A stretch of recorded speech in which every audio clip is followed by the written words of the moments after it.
السلام علیکم ورحمۃ اللہ وبرکاتہ۔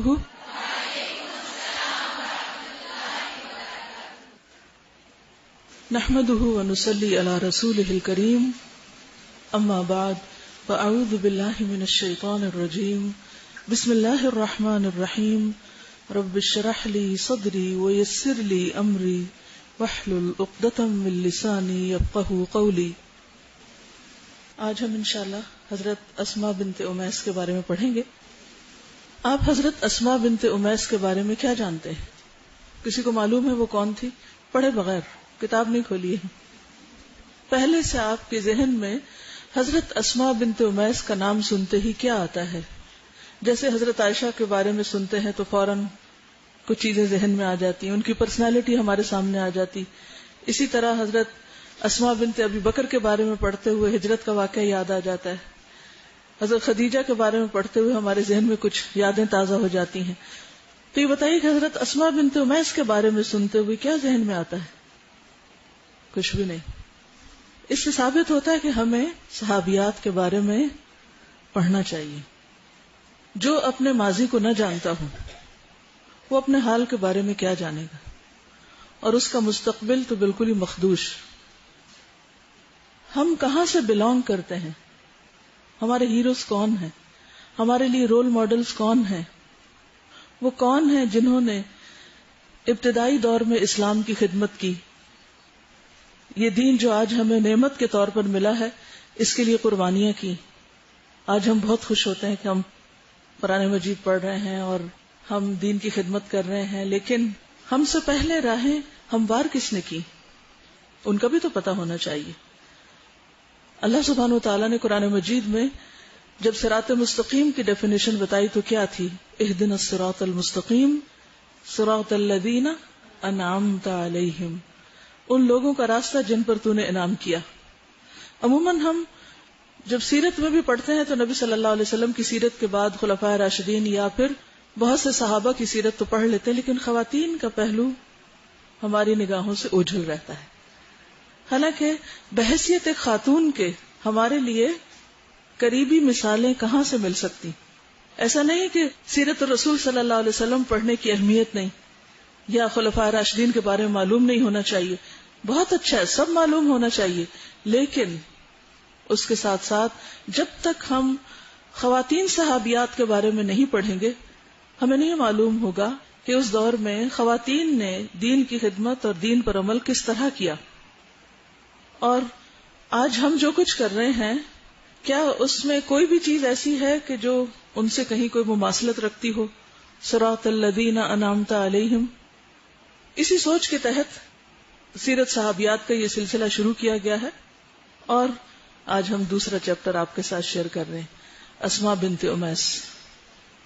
پڑھنے کا تو خوبصورت کتاب ہے، آسان کتاب ہے، خود بھی پڑھ سکتے ہیں، لیکن کچھ پہلو ایسے ہیں کہ جن میں مزید وضاحت کی ضرورت رہتی ہے، اور ایک دفعہ اگر آپ کسی سے پڑھ لیں گے کتاب تو آئندہ کے لیے پھر بہت سی آسانی ہو جائے گی۔ ٹھیک ہے، تو چلیے کتاب نکالتے ہیں اور یہیں سے شروع کرتے ہیں، اسی سے پتہ چلتا جائے گا کہ وہ کون تھی۔ سیدہ اسماء بنت امیس، خاندانی پس منظر۔ نام اسماء، والد کا نام امیس بن سعد اور والدہ کا نام ہند بن عوف تھا۔ ان کی ایک ہمشیرہ یعنی بہن، کیونکہ اب تو ہم ہمشیرہ کا معنی بھی نہیں جانتے، سسٹر کہتے ہیں، ایک ہمشیرہ نبی کریم صلی اللہ علیہ وسلم کی زوجہ محترمہ سیدہ میمونہ رضی اللہ عنہا، دوسری ہمشیرہ سیدنا عباس بن عبد المطلب کی زوجہ محترمہ ام الفضل، اور تیسری ہمشیرہ سیدنا حمزہ بن عبد المطلب کی زوجہ محترمہ سیدہ سلمہ تھی۔ سیدہ اسماء بنت امیس ذو الجناحین سیدنا جعفر بن ابی طالب کے ساتھ رشتہ ازدواج میں منسلک ہوئیں۔ تو حضور صلی اللہ علیہ وسلم کی کیا لگی؟ نبی کریم کی زوجہ محترمہ سیدہ میمونہ کی بہن تھی۔ جی، حضرت اسماء بنت ابی بکر کا سب کو پتا وہ سالی تھی، لیکن اسماء بنت امیس کا کسی کو نہیں پتا کہ وہ بھی سالی تھی۔ ٹھیک ہے، پھر آپ دیکھیے کہ عباس کون تھے؟ آپ کے چچا تھے. تو ان کی اہلیہ ہونے کے ناطے یعنی ان کی ایک بہن جو تھی چچی تھی. پھر تیسری حمزہ بن عبد المطلب جی، اور پھر اسماء بنت امیس. یہ کن کی بیوی تھی؟ حضرت جعفر کی. جعفر آپ کے کون تھے؟ چچا زاد تھے. ٹھیک ہے، چچا زاد. کس کے بیٹے تھے؟ ابو طالب کے. ٹھیک ہے. اور حضرت علی کون تھے؟ جی، حضرت جعفر کے بھائی تھے. ٹھیک ہے، اوکے. تو اب ذرا اچھی طرح ان کو مقام پہچان لیں کہ کون تھی، رشتے میں کون کس کا کیا لگتا تھا. دونوں نے اپنے دین کی حفاظت کے پیش نظر، جعفر بن ابی طالب اور اسماء بنت امیس دونوں نے اپنے دین کی حفاظت کے پیش نظر حبشہ کی طرف ہجرت کی. حبشہ کی طرف کتنی ہجرتیں ہوئی تھی؟ 2، اولا اور ثانیہ. قریش مسلمانوں کو دین اسلام سے منحرف کرنے کے لیے ظلم و ستم کا نشانہ بنا رہے تھے اور طرح طرح کی سزائیں دے رہے تھے. قریش کی ایذا رسانی سے بچنے کے لیے یہ دونوں میاں بیوی سرزمین حبشہ کی طرف ہجرت کر گئے. حبشہ میں قیام کے دوران میں سیدہ اسماء بنت امیس نے 3 بیٹوں کو جنم دیا، جن کے نام ترتیب وار یہ ہیں: محمد، عبداللہ اور عون. جب مہاجرین حبشہ سے واپس آئے تو رسول اللہ صلی اللہ علیہ وسلم فتح خیبر میں مصروف تھے. کب ہوئی تھی؟ 7 ہجری کو. مکی دور کے تقریباً درمیان میں گئے ہیں اور پھر اس کے بعد مدنی دور کے آخری حصے میں واپس آئے ہیں حبشہ سے. جب رسول اللہ صلی اللہ علیہ وسلم نے خیبر کو فتح کر لیا تو آپ کو حبشہ سے مہاجرین کے واپس آنے کی اطلاع دی گئی. جب رسول اللہ صلی اللہ علیہ وسلم نے مدینہ منورہ پہنچ کر جعفر بن ابی طالب کو دیکھا تو اس کے ماتھے کو چوما، اس سے گلے ملے اور یہ فرمایا: ما ادری بأیہما انا اسر بفتح خیبر او بقدوم جعفر. مجھے معلوم نہیں کہ مجھے زیادہ خوشی فتح خیبر کی ہے، یعنی خیبر فتح ہونے کی ہے، یا جعفر رضی اللہ عنہ کے واپس آنے کی. بعض اوقات ایسا ہوتا ہے نا کہ ایک وقت میں 2 خوشخبریاں انسان کو ملتی ہیں، نور علی نور.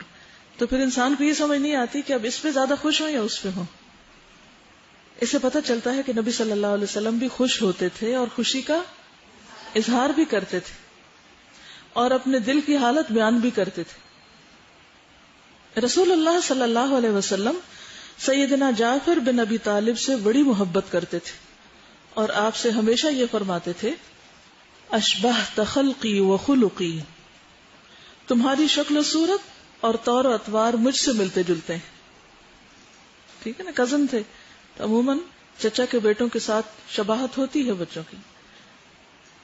مومن بہنیں، رسول اللہ صلی اللہ علیہ وسلم نے سیدہ اسماء بنت امیس اور ان کی بہنوں کو الاخوات المؤمنات کہہ کر ان کے مومن ہونے کی گواہی دی. کیا کسی عقل مند کے لیے اس کی زندگی میں ایمان کے تحفہ سے بڑھ کر کوئی اور اعزاز ہو سکتا ہے؟ اس سے بڑی کوئی نعمت ہو سکتی ہے؟ ہمیں تو چونکہ پیدائشی ایمان مل گیا ہے، مسلمان ہیں ہم، اس لیے کبھی اس کی قدر بھی نہیں کی اور اس پر شکر ادا کرنا تو دور کی بات کہ اللہ نے ہم کو مسلمان پیدا کیا. لیکن جن لوگوں کو دھکے کھا کر ایمان ملتا ہے اور ڈھونڈ کر تلاش کر کے، ان کی کیفیت پھر دیکھنے والی ہوتی. سیدنا عبداللہ بن عباس رضی اللہ عنہ کا بیان ہے کہ رسول اللہ صلی اللہ علیہ وسلم نے ارشاد فرمایا: ان الاخوات المؤمنات، بے شک یہ بہنیں مومن ہیں.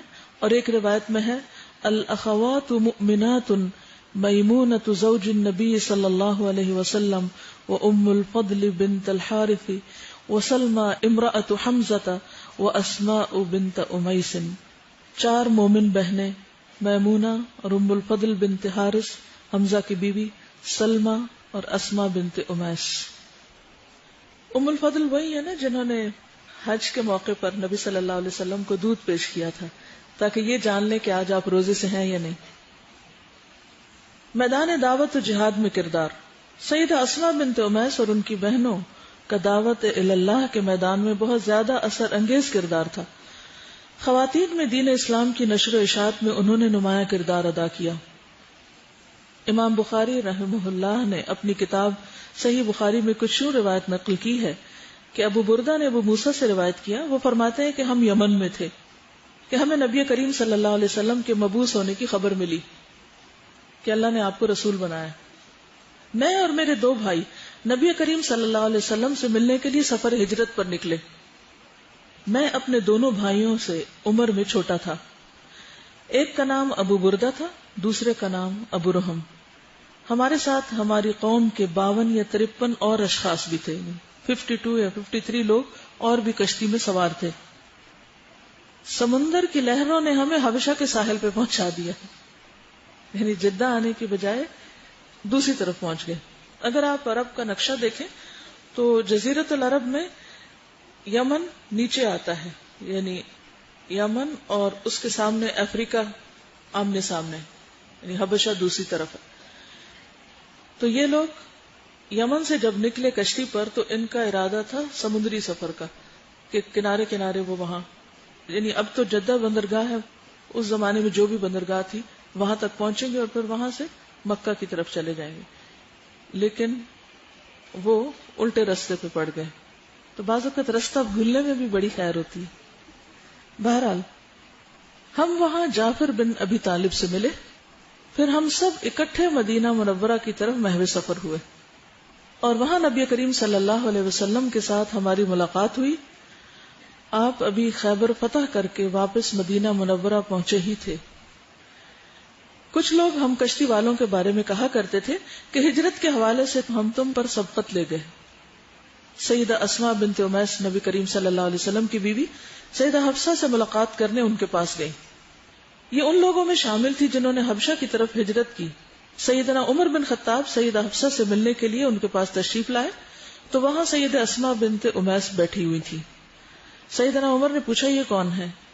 سیدہ حفصہ نے بتایا یہ اسماء بنت امیس ہے.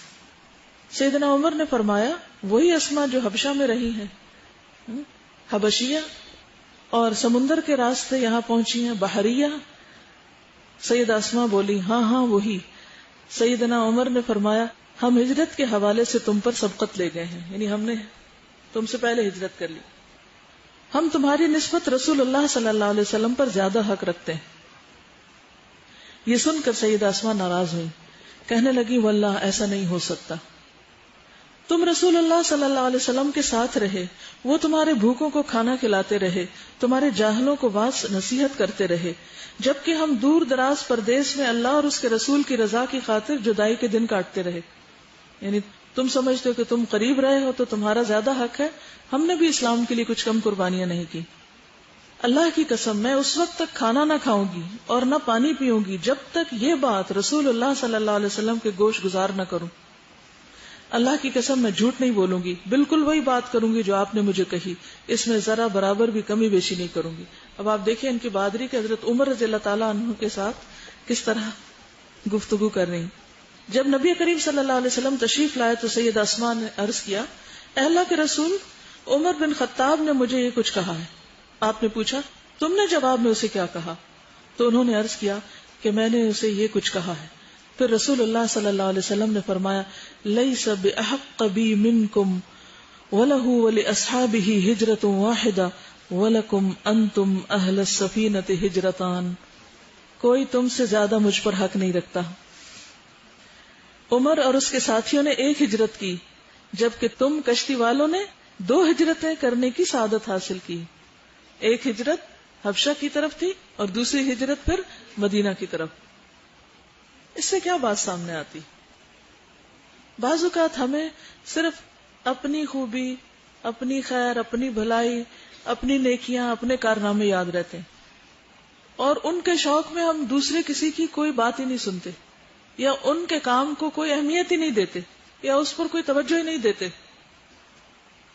یہ کس چیز کی علامت ہوتی؟ تنگ نظری کی, ٹنل ویژن, خود غرضی.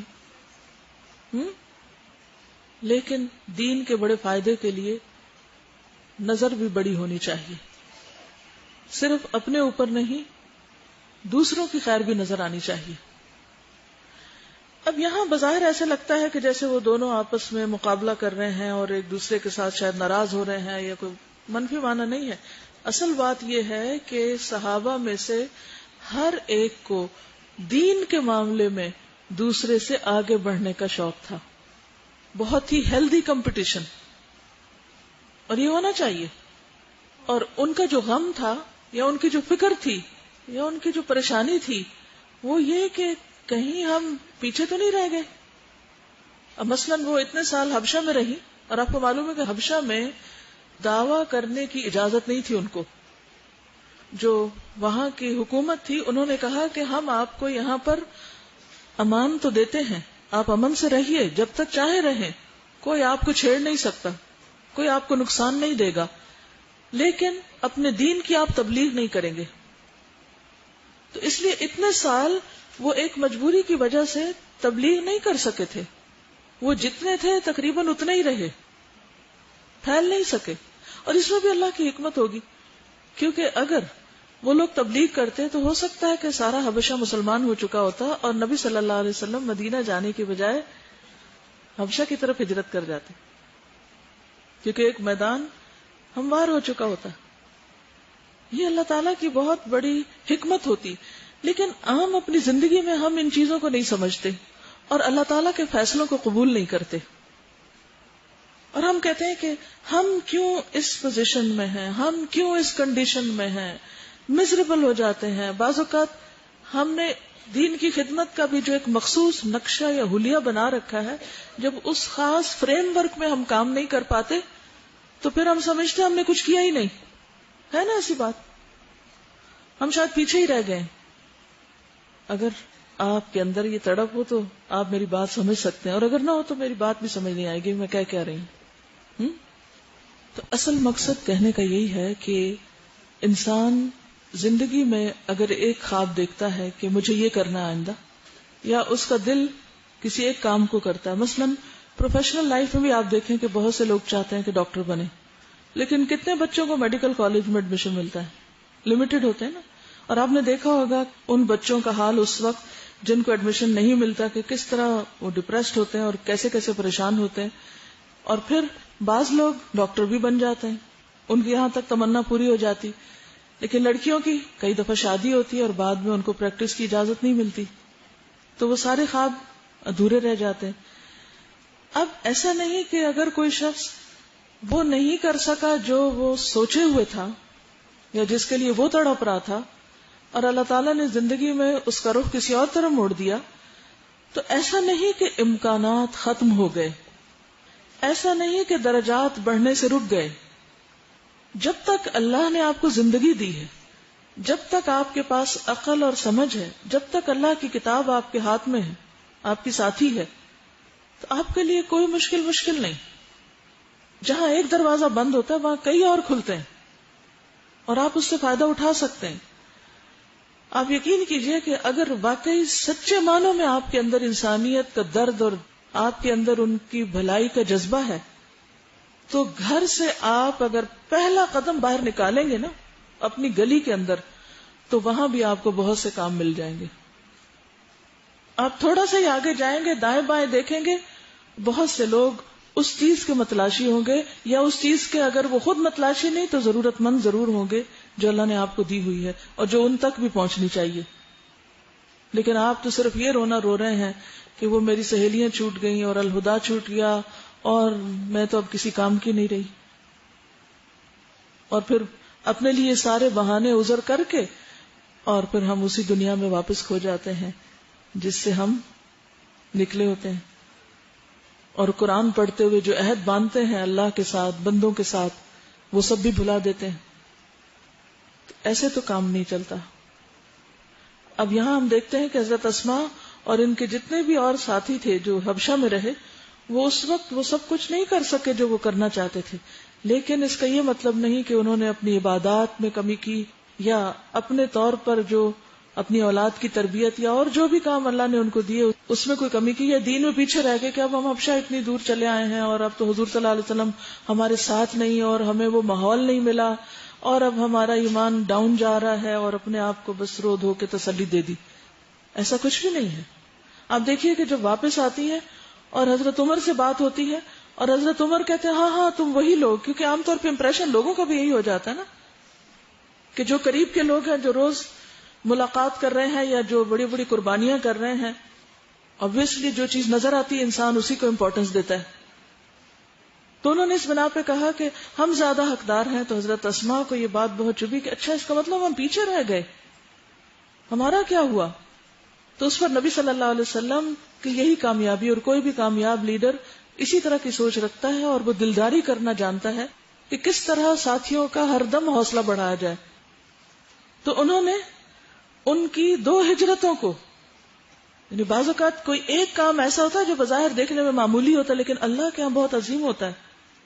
جیسے ایک حدیث میں آتا ہے نا کہ بعض اوقات اللہ تعالیٰ بندے کے لیے ایک بڑا مقام لکھ لیتے ہیں کہ اس بندے کا اتنا درجہ ہوگا, مگر اس بندے کے اعمال ایسے نہیں ہوتے کہ وہ ان اعمال کی وجہ سے اس درجے تک پہنچ سکے. تو اللہ تعالیٰ اس کو کسی آزمائش میں ڈال دیتے ہیں, اس پر کوئی امتحان بھیج دیتے ہیں, اس طرح اس کا ٹیسٹ ہوتا ہے. اس امتحان کی وجہ سے اس پر جو وہ صبر کرتا ہے, اس پر جو وہ اللہ تعالیٰ سے راضی رہتا ہے, تو وہ جو درجے عمل کی وجہ سے نہیں بڑھ رہے تھے وہ فوراً گراف اوپر چلا جاتا ہے اور اس بڑے مقام کو انسان پہنچ جاتا ہے. اب بظاہر ہماری آنکھیں کیا دیکھ رہی ہیں؟ ہم دیکھ رہے ہیں کہ وہ اس شخص کی تو فلاں اور فلاں کارنامے بھی نہیں, اس کے پاس یہ ڈگری نہیں, یہ سرٹیفکیٹ نہیں, اس نے یہ بڑے بڑے کام نہیں کیے, یہ شخص یہ تو کچھ بھی نہیں. اور بعض اوقات ہم ذرا سے بھی آگے پیچھے ساتھی ہوتے ہیں تو ان کے بارے میں بدگمانی کا شکار ہو جاتے ہیں کہ اچھا یہ تو بیکار لوگ ہیں, کچھ نہیں کر رہے, یا یہ نہیں کر رہے, یا مخصوص یہ کام نہیں کر رہے تو گویا کچھ بھی نہیں کر رہے.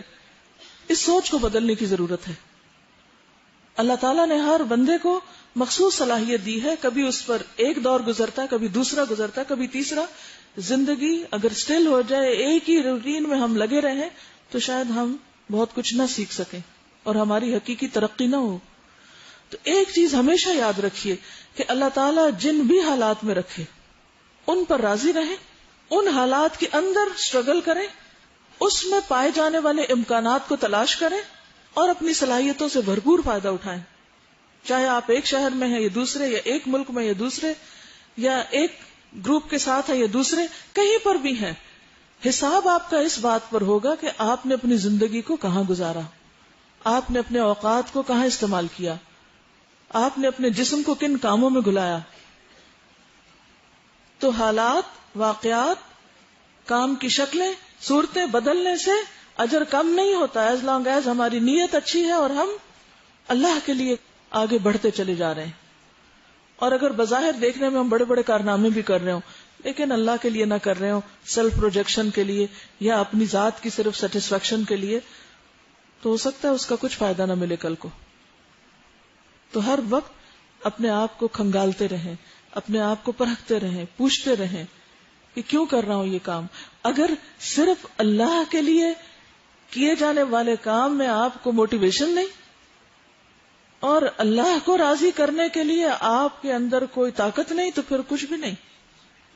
ہر وقت ہم دوسروں کی طرف کیوں دیکھتے ہیں کہ وہ ہمیں موٹیویٹ کریں, وہ ہمیں پش کریں, وہ ہمیں کچھ بتائیں, وہ ہمارا ساتھ دیں, وہ ہمارے کام آئیں, تب ہم اللہ کے راستے میں آگے بڑھیں گے. کیا تنہا اللہ کافی نہیں ہے؟ اگر اس کا احساس ہے آپ کو کہ وہ میرے ساتھ ہے, جیسے لا تحزن ان اللہ معنا, اگر وہ میرے ساتھ ہے تو میں کہیں بھی ہوں, اس سے کوئی فرق نہیں پڑتا. اگر میں کسی دنیا کے ایسے جزیرے میں پھینک دیا گیا ہوں جہاں کوئی بھی اور نہیں اور تنہا میں ہوں اور میرا رب ہے, کیا یہ کافی نہیں ہے؟ کافی نہیں ہے. ہم کیوں کہتے ہیں حسبی اللہ و نعم الوکیل؟ کیوں کہتے ہیں؟ واقعی سچ کہتے ہیں حسبی اللہ و نعم الوکیل. جب کوئی اور نہ ہو تو اللہ ہے نا, حسبی وکفا, وہی کافی ہے. کیا راہ وہ نہیں دکھاتا؟ کیا ہدایت اس کے ہاتھ میں نہیں؟ کیا رزق وہ نہیں دیتا؟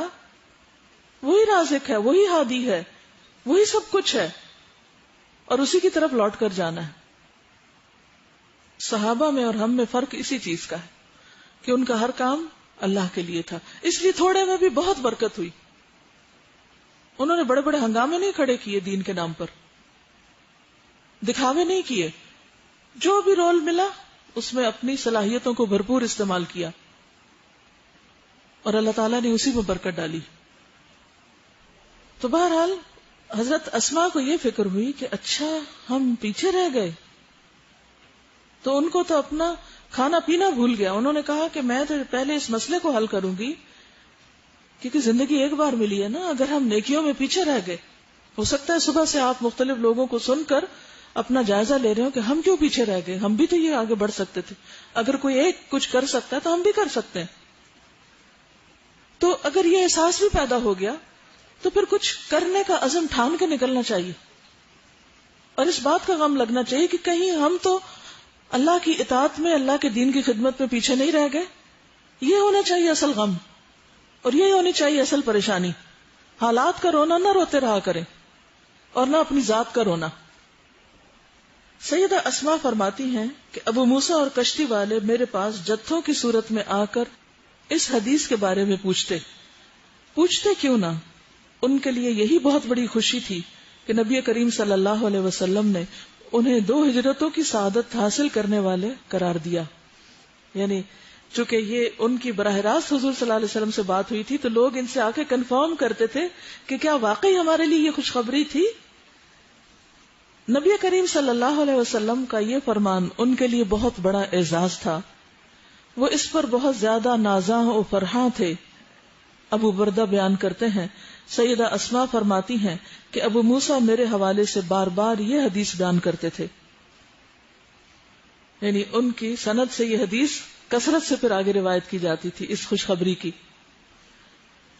شہید جعفر طیار کی بیوی، جب سیدہ اسماء بنت امیس اور ان کے خاوند جعفر طیار نے مدینہ منورہ میں مستقل رہائش اختیار کر لی تو جعفر رسول اللہ صلی اللہ علیہ وسلم کے ہمراہ ہر مارکے اور جنگ میں شریک ہونے لگے، یہاں تک کہ رسول اللہ صلی اللہ علیہ وسلم نے رومیوں کے خلاف لڑی جانے والی جنگ موتا میں جن 3 اشخاص کو یکے بعد دیگرے امیر لشکر بننے کا حکم دیا، ان میں ایک جعفر طیار تھے.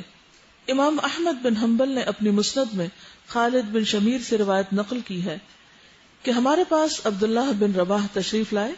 میں نے انہیں دیکھا کہ کچھ لوگ ان کے پاس جمع ہیں. اس نے کہا کہ ہمیں رسول اللہ صلی اللہ علیہ وسلم کے ایک شہسوار صحابی سیدنا ابو قتادہ نے حدیث بیان کی کہ رسول اللہ صلی اللہ علیہ وسلم نے رومیوں کے مقابلے کے لیے لشکر روانہ کرتے ہوئے ارشاد فرمایا، تم زید بن حارثہ کو اپنا امیر بنانا. کون تھے زید بن حارثہ؟ آپ کے منہ بولے بیٹے جن کو آپ نے آزاد کیا تھا. اگر زید شہید ہو جائے تو جعفر کو اپنا امیر بنانا، اور اگر وہ شہید ہو جائے تو عبداللہ بن رواحہ انصاری کو اپنا امیر بنا لینا. سیدنا جعفر طیار نے کہا، اے اللہ کے رسول، میرے ماں باپ آپ پر قربان ہوں، میں کوئی تھکا ماندہ تو نہ تھا کہ آپ نے زید بن حارثہ کو میرا امیر مقرر کر دیا. رسول اللہ صلی اللہ علیہ وسلم نے فرمایا، آپ چلیں، آپ کو یہ معلوم نہیں کہ کون بہتر ہے. یعنی بعض اوقات امیر کا ایک فیصلہ ہوتا ہے جس پر جو مامور ہیں، جن کو کام دیا گیا ہے، ان کو اس کی حکمت سمجھ نہیں آتی، اور بسا اوقات اتنا وقت نہیں ہوتا کہ ہر شخص کو پوری ایکسپلینیشن دی جائے کہ کوئی فیصلہ کس بنا پر کیا گیا ہے، کس کو کون سی ڈیوٹی اس سے لے کر دوسری دی گئی ہے، یا کس جگہ پر کس کو مامور اور کس کو امیر بنایا گیا ہے.